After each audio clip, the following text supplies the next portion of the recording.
अल्लाहु अकबर या रब्बी, मुझे इन जमीनों को आबाद करने की तौफीक अता फरमा।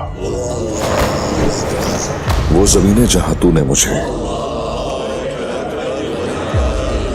हाकिम मुकर्रर किया है, अल्लाह आपके लिए उसके रास्ते पर चलना आसान करे। मशरिक में मंगोल और मगरिब में रोम, वो दोनों अतराफ से हमारी तरफ आ रहे हैं। उस्मान साहब बहुत बड़े ख्वाब देखने लग गए हैं। उस्मान बाज नहीं आएगा। वो यहां आने से पहले मैं उन्हें तबाह करना चाहता हूं।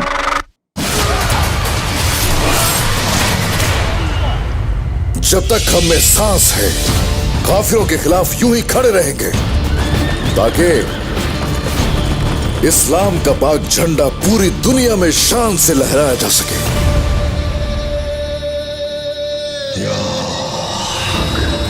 देखिए कुरुलुश उस्मान सीजन 4 26 दिसंबर से रोजाना शाम 6 बजे सिर्फ जियो पर।